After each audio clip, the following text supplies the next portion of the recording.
안녕하세요. 김원태 세무사입니다. 오늘 추석 전날이거든요. 사무실에 아무도 안 나왔지만 제가 이렇게 나와서 영상을 찍고 있습니다.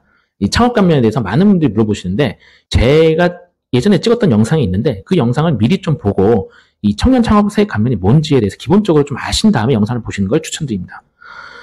사장님한테 많이 물어보신 게 뭐냐면요. 내가 과거에 한번 창업을 한 적이 있다. 근데 동일 업종이 아니면 되는 걸로 알고 있다.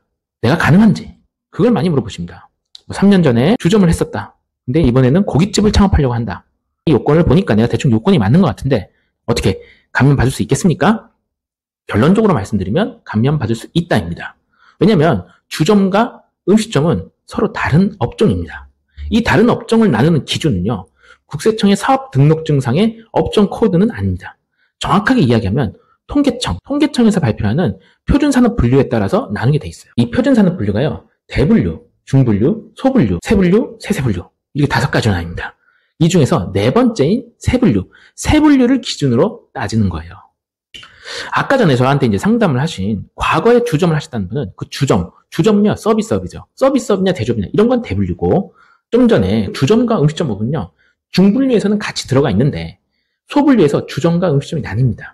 그렇기 때문에 서로 다른 업종인 거예요. 그래서 주점으로 옛날에 하셨어도 다시 한번 음식점으로 고깃집을 하시면 받을 수 있다. 감면을 받을 수 있다가 결론입니다. 그러면 기존에 한식집을 하다가 내가 일식집을 오픈했어요. 이 경우도 받을 수 있을까요? 네, 받을 수 있습니다. 기존에 한식집을 하다가 일식집을 했어도 받을 수 있습니다. 왜냐하면 한식집은 한식 음식점업이고요. 그게 바로 세분류고요. 일식집은 외국 음식점업이기 때문입니다. 잘 이해가 안 가시죠? 또 제가 몇 가지 예를 들게요. 내가 그러면 옛날에 고깃집을 하다가 폐업하고 중국집을 창업했어요. 그럼 가능할까요? 네, 가능합니다.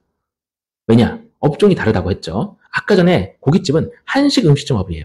그리고 중식집은 외국식 음식점업이에요. 그러면 내가 옛날에 파스타 가게를 했어요. 그리고 나서 샌드위치 가게를 오픈했어요. 그럼 감면이 가능할까요? 이것도 가능합니다. 왜냐면 파스타 가게는 외국식 음식점업이에요. 그리고 샌드위치 가게는 간편 음식점업이에요. 이렇게 둘의 카테고리가 다르기 때문에 가능합니다. 그런데 내가 옛날에 김밥집을 창업했어요. 그리고 나서 접고 나서 샌드위치 가게를 낸 거예요. 그러면 이 샌드위치와 김밥집은 같은 카테고리, 같은 간편 음식점업입니다. 그러면 감면 받지 못합니다.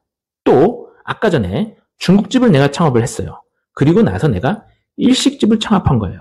그러면은 중국집과 일식집은 같은 외국식 음식점업이에요.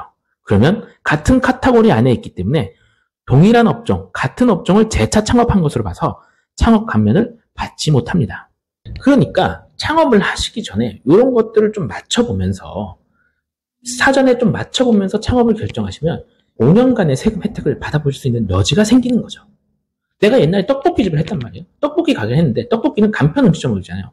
떡볶이 하다 내가 샌드위치 가게를 냈어. 그러면 못 받는데 떡볶이집을 하다가 내가 우동집을 했어요. 그럼 받을 수 있다는 겁니다. 정부에서는 청년들의 창업을 지원하기 위해 여러 가지 제도를 많이 지원해주고 있어요. 다만 안타까운 거는 이런 것들을 아예 몰라서 처음부터 아예 이런 혜택이 있는지 몰라서 못 받는 혜택들이 되게 많거든요. 그래서 미리미리 좀 세무사도 만나고 이런 거에 대해서 알아보시고 창업하셨으면 좋겠습니다. 그럼 모두들 명절 잘 세시고요. 창업 준비하시는 분들 잘 준비하셔서 꼭 부자 되시고 대박 나시고 더불어 절세도 하시길 바라겠습니다. 감사합니다.